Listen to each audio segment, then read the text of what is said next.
네, 안녕하세요. 시계랑 신발 채널입니다.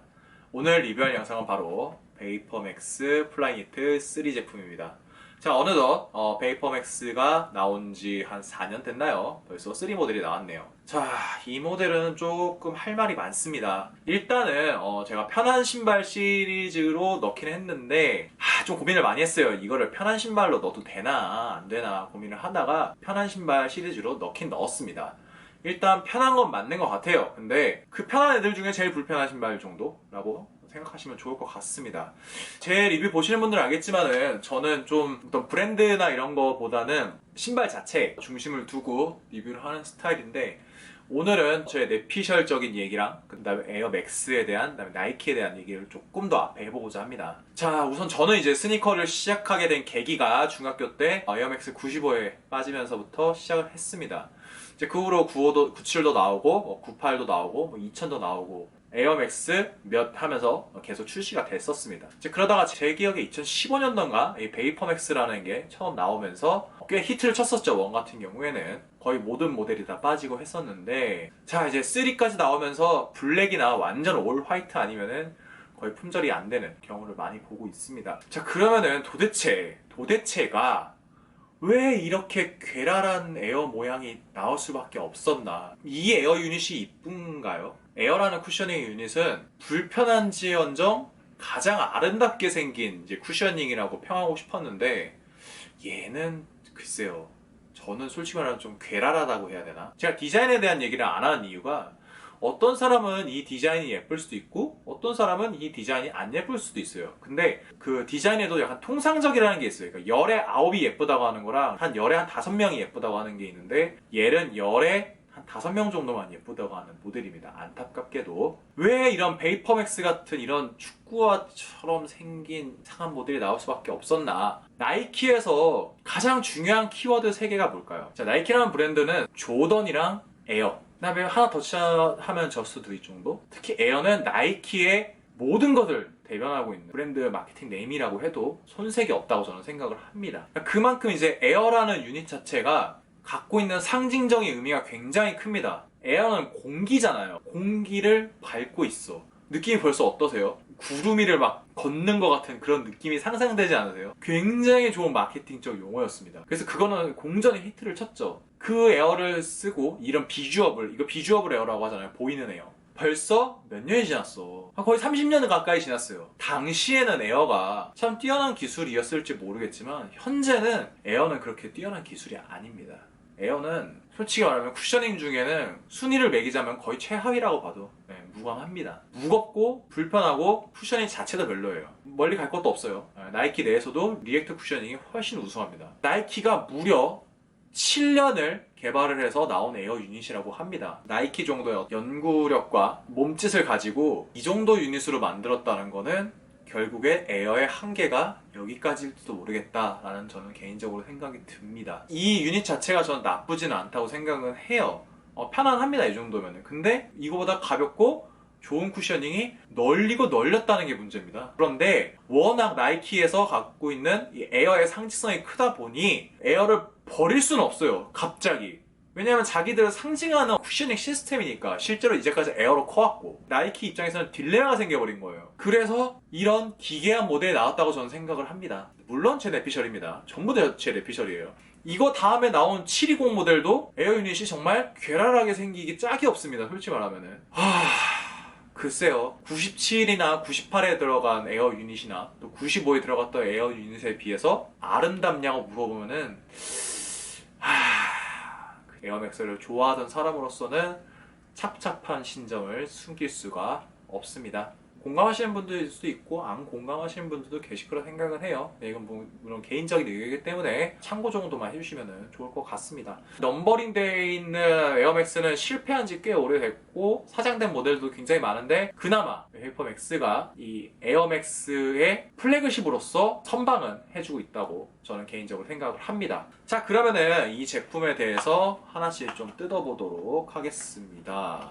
자, 우선 첫 번째 장점은 에어 중에서는 제일 괜찮은 쿠셔닝이 아닌가라고 생각을 합니다. 착화감 나쁘지 않고 부드러우면서도 잘 지탱해주는 그런 유닛이라고 저는 생각을 하고요. 뒤에 플라이니트도 굉장히 잘 만들어졌어요. 짜임새도 좋고 통풍도 굉장히 잘 되고 잘 잡아주는 느낌은 저는 개인적으로 만족을 합니다. 단 이제 3로 넘으면서 여기 혀에 뭐 이런 게 하나 생겼는데 이거는 좀 별론 것 같아요. 전 이거는 2가 좀 더 나았던 것 같습니다. 자, 그 다음에 두 번째 장점은 이 제품은 접지력이 생각보다 좋아요. 안 좋을 것 같은데 접지되는 부분이 별로 없잖아요.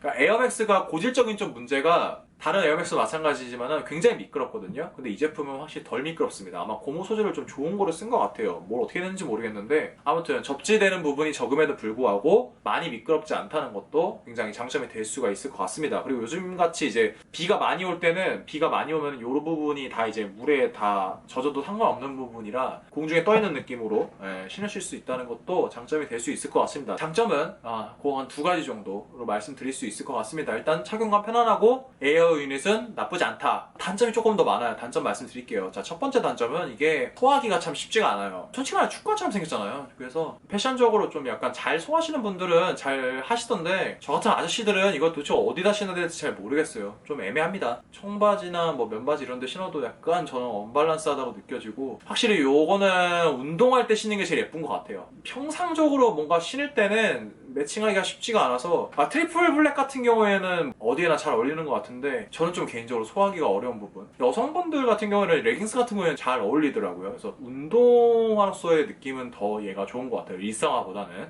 그 다음에 두 번째 단점은 사이즈감이 굉장히 괴랄합니다. 제가 베이퍼맥스 풀라이니트 2 같은 경우에는 반업을 해서 270 사이즈를 신었는데 얘 같은 경우는 지금 1업을 해서 275를 신고 있어요. 반업을 하니까 굉장히 불편하더라고요. 그러니까 볼이 엄청 좁게 나왔어요. 전에 제가 모카실에서도 한번 말씀드렸는데 동양인보다는 좀 더 흑인 쪽에 맞게 설계가 된 것 같습니다. 나이키의 주고객이 흑인이 많기 때문에 그 부분은 좀 어쩔 수가 없는 것 같아요. 당연히 매출을 생각해야 되는 나이키 입장에서는 많이 팔리는 흑인들한테 맞출 수밖에 없다 보니 길고 발볼이 좁게 나온 것 같아서 사이즈감이 조금 안 좋은 것도 저는 개인적으로는 좀 단점인 것 같습니다. 왜냐하면 1업을 하면 많이 남고 반업을 하면 볼이 좁아서 불편하고 그렇다 보니까 좀 추천드리기가 좀 어려운 것 같아요. 그 다음에 세 번째 단점은 가성비가 너무 떨어져요. 가격이 이게 20만원이 넘어가는 신발이란 말이에요. 20만원이 넘어가는데 편한 거 찾으시면은 나이키 리액트가 나아요. 특히 이제 리액트 제품 같은 경우에는 러닝화로 많이 출시가 되죠. 그래서 러닝할 때 신으셔도 되고 그다음에 일상화로 신으셔도 되고 얘 같은 경우에는 제가 신고 뛰어보니까 좀 힘들더라고요. 무게도 좀 있는데다가 생각보다 무겁습니다. 보기와 다르게. 자, 그래서 이 정도 장점과 단점을 설명드릴 수 있을 것 같은데 만약에 이 제품 자체의 디자인이 베이퍼맥스 자체가 마음에 드신다고 하시면은 저는 구매하셔도 전혀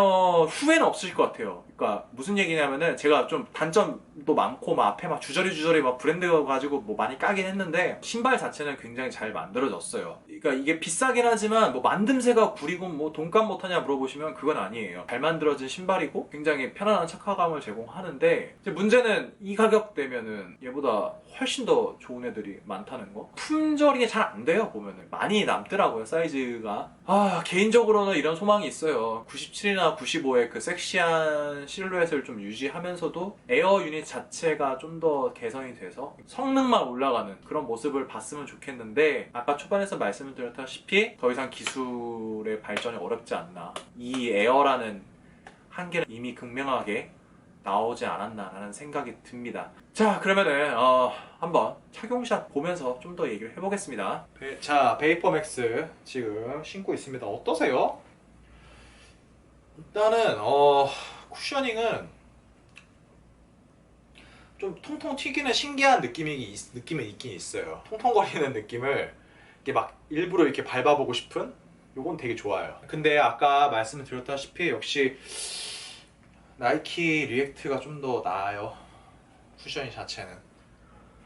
그래서 가격이 너무 비싸다 보니까 조금 저는 추천을 드리기가 어려운 것 같아요.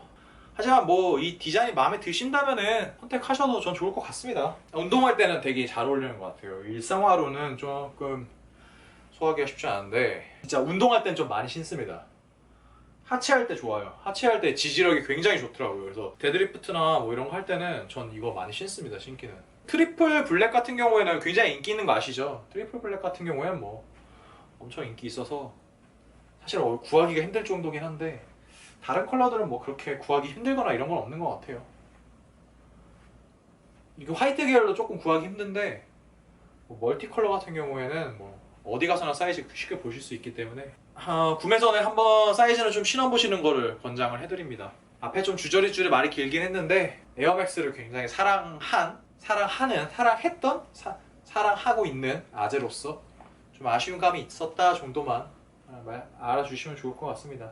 자, 그러면은 앞에 말씀드린 거 다 드린 것 같고 영상은 오늘도 착용샷에서 마치도록 하겠습니다. 이 영상이 도움이 되셨다면은 구독과 좋아요 꼭 부탁드리고 질문 있으시면은 언제든지 편하게 댓글로 부탁드리겠습니다. 자, 그러면은 오늘 리뷰 여기서 마치도록 하겠습니다. 감사합니다. 끝!